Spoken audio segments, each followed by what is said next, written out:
Hello learner, स्वागत है हमारे लर्निंग सिंप्लीफाइड यूट्यूब चैनल में। आज हम फैक्टराइज करेंगे, वो भी क्यूबिक का।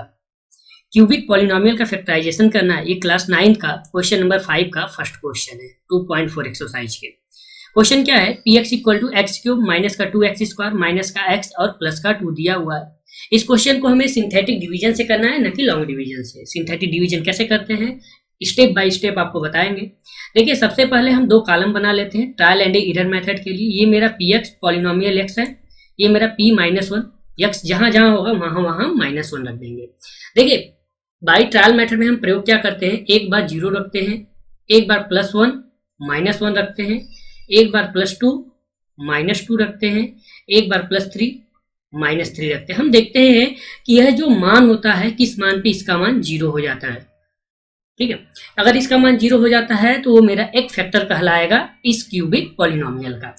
चेक करने के लिए देखिए, सबसे पहले हमने क्या लिया है, p -1। शुरुआत हम -1 से करते हैं। अगर 0 रखते हैं तो ये केवल 2 देखिए यहाँ पे बच जाएगा। अगर 2 बच जाएगा तो ये 0 होगा नहीं, यहाँ रख नहीं सकते, इसलिए हमने क्या रखा। अब सीधे -1 रख के देखते हैं, आप +1 रख के चेक कर लीजिएगा, आसानी से आपको समझ में आ जाएगा।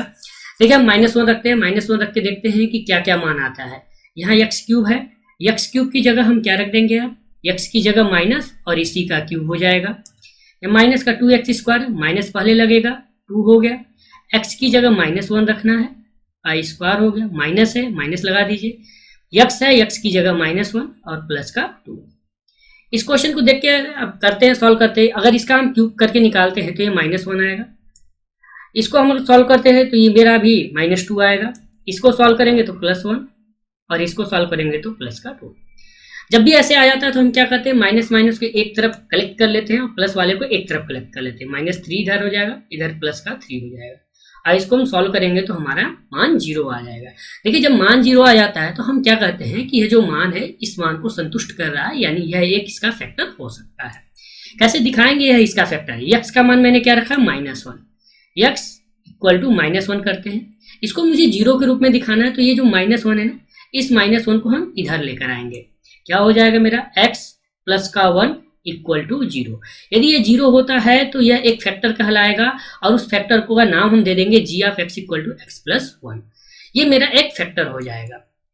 ठीक है, अब जब यहाँ तक आप कर लेते हैं तो सिंथेटिक डिवीजन करने में कोई दिक्कत नहीं, इतना आपको लॉन्ग डिवीजन मेथड में भी करना पड़ता है। देखिए, सिंथेटिक डिवीजन में हम क्या करते हैं, सिंथेटिक डिवीजन बहुत ही आसान होता है। ये देखिए, यहाँ पे x का मान जो मैंने रखा था वो पहले लाइन में लिखते हैं, इसलिए किया गया क्योंकि इसका हम कोफिशिएंट लिखने वाले हैं। पहला तो x का मान क्या था वो रख दिया मैंने, -1 है। दूसरा, ये जो मेरा क्वेश्चन ऊपर p ऑफ x का है ना, कोफिशिएंट क्या होता है, x के साथ जो मल्टीप्लाई हो।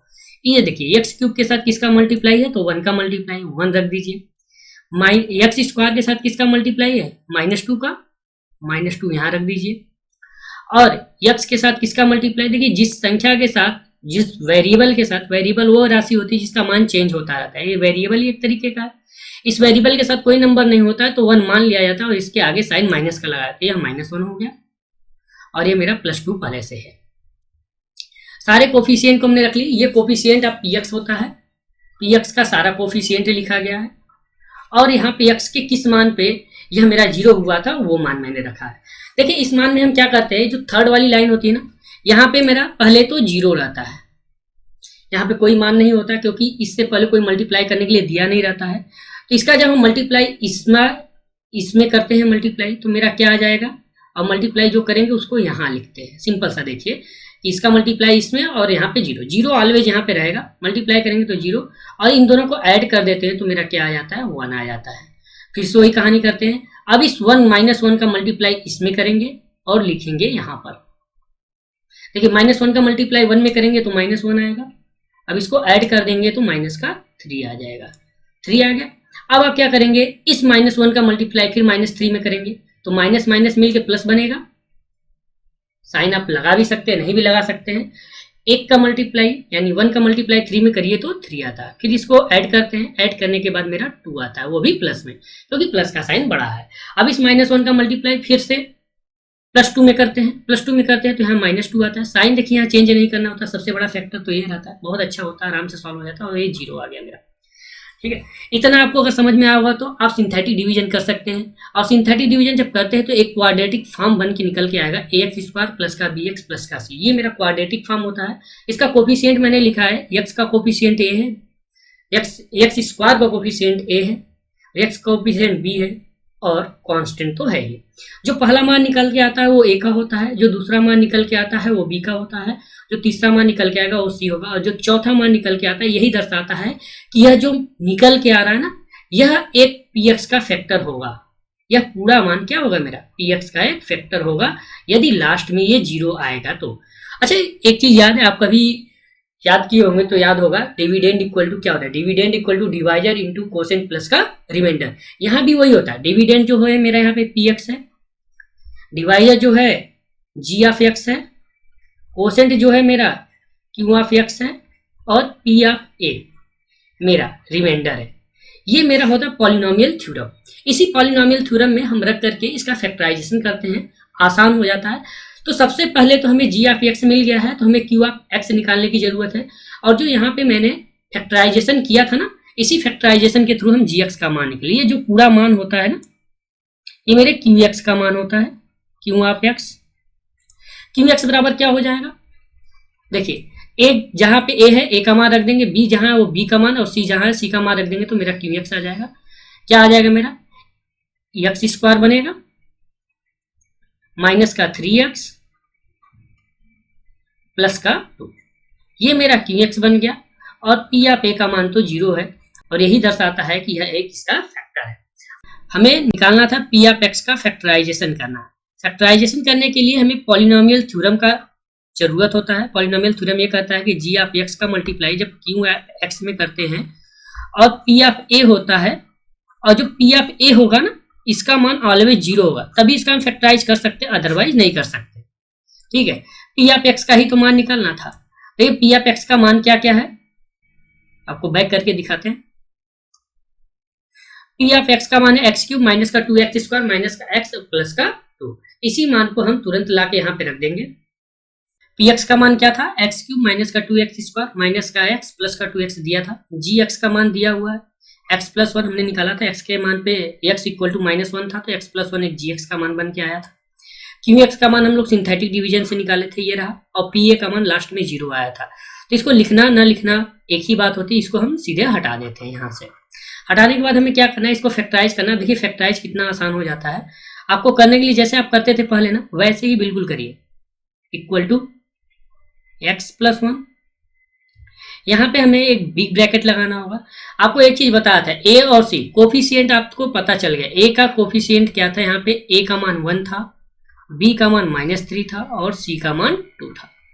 देखिए इसका जब फैक्टराइजेशन करते हैं ना, a और c का हम लोग मल्टीप्लाई करते हैं, और a और c का हम मल्टीप्लाई करते हैं। a और c का जैसे ही मल्टीप्लाई किया 1 इंटू 2 किया तो 2 आया।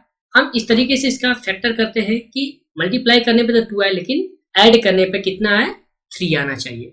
ठीक है, जैसे 1 + 2 अगर ऐड करते हैं तो 3 आता है। इसको यहीं पे हम रख देते हैं, x स्क्वायर अपनी जगह माइनस का 2 + 1, क्योंकि मल्टीप्लाई भी करेंगे तो 2 आएगा, और जोड़ेंगे ऐड करेंगे तो भी 3 आ जाएगा मेरा। ठीक है, देखिए इस तरीके का बन गया। आप इस x का मल्टीप्लाई करते हैं और बाहर माइनस का साइन है, तो जाहिर सी बात है अंदर वाले दोनों के दोनों साइन चेंज हो जाए, लेकिन मान नहीं चेंज होगा। इसको आप फिर भी जोड़ेंगे तो 3x ही निकल के आने वाला है ना। और ये वाला जो माइनस होता है, ये सभी के साइन को चेंज कर देता है। क्या हो जाएगा मेरा यहाँ पे, x प्लस 1, बिग ब्रैकेट लगाते हैं, यहाँ x स्क्वायर माइनस का 2x, क्यों हुआ पता है ना, साइन चेंज हुआ है, माइनस का x और प्लस का 2। इस तरीके से हो गया। इसको करने के बाद हम क्या करते हैं, अब कॉमन लेना शुरू करते हैं। कॉमन लेना बहुत आसान होता है। देखिए यहाँ से x कॉमन होगा तो x - 2 बचेगा। एक चीज हमें याद रखना रहता है कि इस ब्रैकेट में जो बचा उस ब्रैकेट में भी वही बचना चाहिए, x - 2। इस तरीके का इसको बनाने के लिए हम देख रहे हैं कि इसमें से अगर हम -1 कॉमन ले लें तो शायद हमारा बन के आ जाए। इस वाले में देखिए -1 कॉमन लेंगे तो ये प्लस में हो जाएगा, ये माइनस में हो जाएगा, यही तो चाहिए मुझे। तो हम क्या ले लेते हैं, यहाँ पर से -1 कॉमन ले लेते हैं। जैसे ही कॉमन लेंगे ये हमारा तुरंत क्वेश्चन कुछ इस तरीके से बन के दिखने लगेगा। यहाँ x प्लस 1 बना एक मेरा, इन दोनों में से जो x - 2 कॉमन था उसको मैंने बाहर ले लिया। और देखिए यहाँ x और -1 बचे, यहाँ से x - 2 कॉमन हुआ, इस ब्रैकेट में x बचा, और यहाँ से x माइनस 2 कॉमन हुआ, यहाँ से -1 बचा। ये हो गया मेरा क्यूबिक फैक्टराइजेशन सिंथेटिक डिवीजन से। अब सिंथेटिक डिवीजन तो हो गया, लेकिन लॉन्ग डिवीजन के बारे में मैंने कहा था कि थोड़े से आपको नॉलेज दूंगा मैं। लॉन्ग डिवीजन के बारे में आते हैं। देखिए लॉन्ग डिवीजन किस तरीके से करते हैं। एक बेसिकली यहाँ पे नॉर्मल सा क्वेश्चन हमने लिया है, क्यूबिक इक्वेशन यहाँ पे दिया हुआ है पूरा, ठीक है। F x equal to 3x cube plus का 3x स्क्वायर माइनस का 27x माइनस का 27। ये जो पावर होता है ना, यही बताता है कि ये क्यूबिक है या नहीं है, और ऊपर से 1 वेरिएबल होना चाहिए। ये बात का ख्याल रखना है बेसिकली। इसमें हम क्या करते हैं, वही ट्रायल मेथड का प्रयोग करते हैं, देखते हैं कि किस मान पे सेटिस्फाई हुआ। जिस मान पे सेटिस्फाई हुआ वह उसका एक फैक्टर हो जाएगा। अगर 0 आ गया तो फैक्टर, अदरवाइज वो फैक्टर नहीं होगा। तब तक हम वैल्यू पुट करते रहेंगे। ये आने के बाद जो gx का मान है, gx का मान इसमें हम भाग देते हैं। भाग देने के बाद कुछ ये वैल्यू आती है जो हम लास्ट में qx का मान जाके निकालते थे। ये रहा मेरा polynomial theorem, gx into qx plus का pa मेरा देखिए यहाँ पे 0 है, रिमाइंडर दिखाया गया ना, रिमाइंडर 0। तो रिमाइंडर आपको साफ साफ क्लियर दिख रहा होगा कि हाँ रिमाइंडर मेरा 0 हो रहा है, ठीक है। यहाँ पे 0 हो जाएगा। आप इसको जैसे फैक्टराइज करते थे, यहाँ ब्रैकेट रहेगा, एक्चुअल में ब्रैकेट लगा लीजिएगा।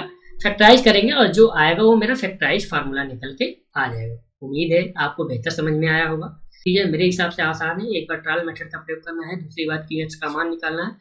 pa का तुरंत मान निकल जाता है। निकलने के बाद सेम प्रोसेस होते, बहुत ज्यादा दिक्कत नहीं करना होता है। ये रहा मेरा पॉलिनोमियल थ्योरम। पॉलिनोमियल थ्योरम में gx qx और pa आप अगर पढ़े होंगे तो बीच में मेरा क्या होता है, डिविडेंड। यही तो मेरा px है। इधर होता है डिवाइजर, डिवाइजर मेरा gx है। इधर होता है मेरा कोसेंट, कोसेंट मेरा qx है। और लास्ट में जो बचता है वही मेरा pa होता है, जिसको हम रिमाइंडर बोलते हैं, ठीक है ना। इसको आप इस तरीके से अगर समझेंगे तो बहुत आसानी से आपको समझ में आ जाएगा कि gx किधर है, px किधर है, qx किधर है।